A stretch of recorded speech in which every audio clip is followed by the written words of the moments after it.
Hello guys, welcome back to my channel পরম মৌসুমী daily blog. সবাই কেমন আছো? আশা করি সবাই ভালো আছো। অনেক দিন পর আজকের আবার ব্লগ ভিডিও নিয়ে এলাম। তোমরা তো জানোই আমাদের বাড়ির পরিস্থিতি কেমন কি চলছে, সেই কারণের জন্যই তো এতদিন ধরে ভিডিও দিতে পারিনি। তার উপরে পরমকে হসপিটাল থেকে নিয়ে আসার পরেও আমার নিজেরও শরীরটা প্রচণ্ড খারাপ হয়ে গেছে। মানে ওই যে কয়েকদিন ধরে বৃষ্টি হলো, ভিজে তাতেই ঠান্ডা ফান্ডা লেগে একদম মানে শরীরটা একটু খারাপ হয়েছে আর কি। তো কালকে থেকে ওষুধ খাচ্ছি, খেয়ে মোটামুটি আজকের একটু শরীরটা বেশ ভালো লাগছে, সেই জন্য ভিডিওটা করছি আর কি। গরমের কি হয়েছে সেগুলো তো তোমাদেরকে শর্ট ভিডিওর মাধ্যমে কম বেশি বলেছি।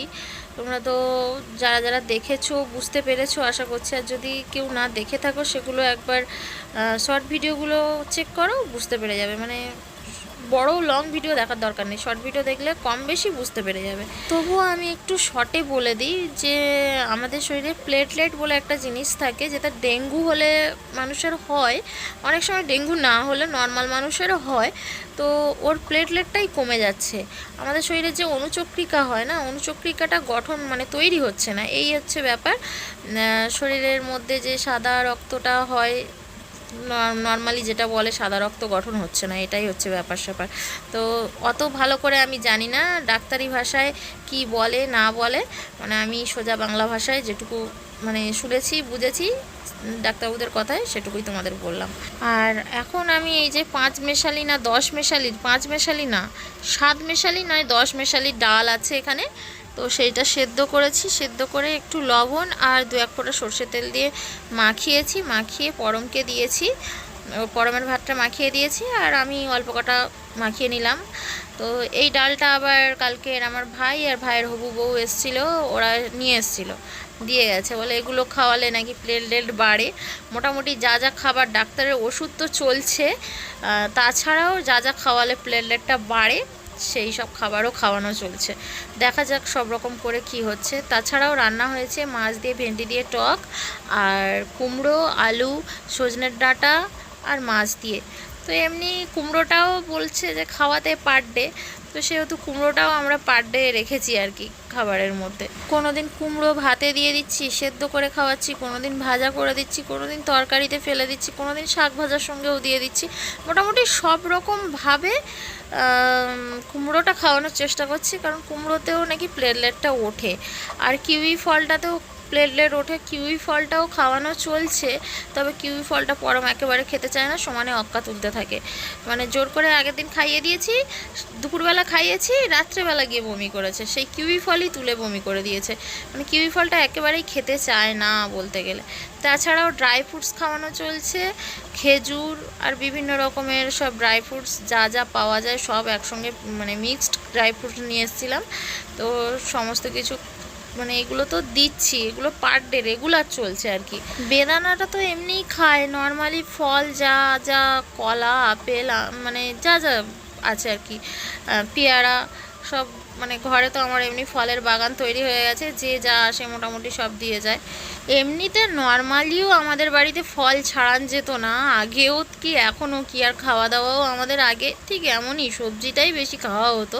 তবে প্লেটলেট বাড়ানোর জন্য যে যে জিনিসগুলো খাওয়া দরকার, সকালবেলা খালি পেটে পেঁপে পাতার রস খেলে নাকি প্লেটলেটটা ওঠে, সে কারণে যেন সকালবেলা খালি পেটে পেঁপে পাতার রসও খাওয়ানো চলছে। মানে যে যা বলছে সব রকমই চেষ্টা করে যাচ্ছি, প্লাস ডাক্তারের ওষুধ তো চলছে বললাম। এটা খাওয়ানোর পরে আবার দুধ পিডিয়াশিওর করে দেব, দুধ দইটাও মাঝে মধ্যে দিচ্ছি। মানে সব রকম তো একসঙ্গে খাওয়ালে আবার শরীরে প্রবলেম আছে, মানে কি ও সহ্য করতে পারবে না, অত খেলে কি আর নিতে পারবে, তাই গ্যাস হয়ে যাবে। তারপরে ওষুধগুলো চলছে না, এমনি নর্মালি গ্যাসের ওষুধ দিয়েছে, সকালবেলা করে খায়। বরমাসাই এইমাত্র তাই বাড়ি এলো, দুধ নিয়ে এসছে। তো দুধ একদম বরফ জমে আছে, তো আমি এক টুকরো নিয়ে চলে এসেছি মুখে মাখবো বলে। মানে কয়েকদিন ধরে আয়নায় ঠিকঠাক মুখ দেখার মতো অবস্থা ছিল না আমার, যে কি যে হচ্ছে শরীরে, কোথায় কি কোনো খেয়ালই ছিল না। তো ভাবলাম কি যে একটু দুধটা মুখে মাখি অন্তত, যখন বাড়িতে আছি আর দুধটা নিয়ে এসছে, তাই আমি এই একটু মুখে মেখে নিচ্ছি। ঠান্ডা ঠান্ডা দুধ, মানে একেবারে এই গরমে তো একটু ঠান্ডা মুখে দিচ্ছি যেন একটু আরাম পাচ্ছি। আগের দিন আবার কলের হ্যান্ডেল লেগেছে মুখে, লেগে আবার বেশ ব্যথাও হয়েছে, মানে মুখেই লেগেছে মুখেই লেগেছে। আর আরও একটা জিনিস তোমাদেরকে বলা হয়নি, সেটা হচ্ছে আমরা পিজি হসপিটালে ছিলাম, তোমরা তো দেখেছো মোটামুটি অনেকে। তো পিজি থেকে এখন মেডিকেল হসপিটালে নিয়ে চলে এসেছি।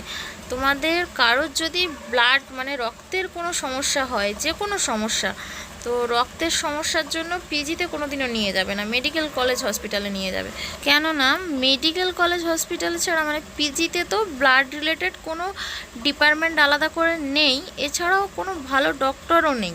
কারণ আমরা পিজিতে ছিলাম, পরমকে যে ফার্স্টে ট্রিটমেন্টটা করেছিল ওটা ঠিক ছিল, কিন্তু এখানকার ডক্টররা আবার বলছেন যে ওর সঙ্গে যদি মানে ওর তখন প্লেটলেটটা উঠে গেছিলো, কিন্তু ওর সঙ্গে যদি খাবার ওষুধও চলতো তাহলে প্লেটলেটটা দাঁড়িয়ে যেত, কিন্তু খাবার ওষুধ ওনারা কিছু দেয়নি, সেই কারণের জন্য প্লেটলেটটা আবার নিচে নেমে গেছে।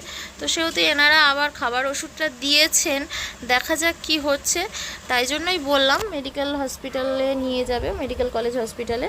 তো কারণ আমাদেরও আগে জানা ছিল না যে পিজিতে অত বড় হসপিটাল, কিন্তু ব্লাড রিলেটেড মানে অত ভালো ডক্টর নেই বা ওর জন্য আলাদা কোনো ডিপার্টমেন্ট নেই, সেটা আমাদেরও সত্যিই জানা ছিল না। ওনারা একটা প্রাথমিক চিকিৎসা মোটামুটি করেছিল আর কি, তারপরে আর কোনো চিকিৎসাও করেনি। আর এছাড়াও মানে কোনো একটা ভালো ওষুধও দেয়নি, এমনি নর্মালি আবার সেকেন্ডবার ভর্তি করেছিল যখন, তখন নর্মালিই ছেড়ে দিয়েছিল। সেই কারণের জন্য আমরা চলে এসে মানে কি বলবো, ছেলের শরীরের অবস্থা অতটাও ভালো ছিল না, বলেছিল এমার্জেন্সি হলে তখন আবার ভর্তি করতে, কিন্তু শরীরের অবস্থা কন্ডিশান তো যে ভালো ছিল তাও তো নয়, মানে সেইভাবেই ছেড়ে দিয়েছিল। তাই আমাদের মেডিকেল কলেজ হসপিটালের একজন চেনা জানা ডক্টর ছিল, মানে বরমশাইয়েরই চেনা জানা আর কি। তো ওনার সঙ্গে যোগাযোগ করে ওনার সঙ্গে কথা বলে আমরা পরের দিনই আবার মেডিকেল কলেজ হসপিটালেই নিয়ে চলে গেছিলাম। উনি নিজেই একজন হেমাটোলজি মানে ব্লাড ডিপার্টমেন্টেরই ডক্টর। তো যাই হোক, ওখানে এখন ট্রিটমেন্ট চলছে। আবার এই সামনে যে 21 তারিখ আসছে, এই 21 তারিখে দেখানোর ডেট আছে, ওই দিন ব্লাড টেস্ট হবে। ব্লাড টেস্ট করে যদি প্লেটলেটটা তো বেড়ে যায় খুবই ভালো। আর বাড়িতে তো সব রকমের ট্রিটমেন্ট চলছে, এছাড়াও ওষুধও চলছে, দেখা যাক কী হচ্ছে, এবার ভগবান ভরসা। দেখো পরমের জন্য দুধ পিডিয়াশিওর নিয়ে এসেছি, ও খাচ্ছে।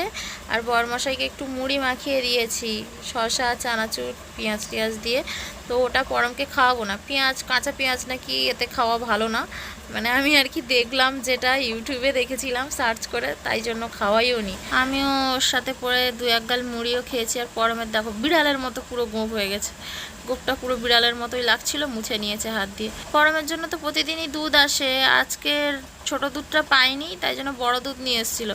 বড়মশাইকে 1 গ্লাস দুধ দিয়ে দিয়েছি, আর আমিও একটু খেয়েছি অল্প করে। আর এই জিনিসটা হচ্ছে আমার খুব ফেভারিট জিনিস, আমাদের বাড়িতে আর কেউ খায় না আমি ছাড়া, তাই আমি নিয়ে বসে গেছি।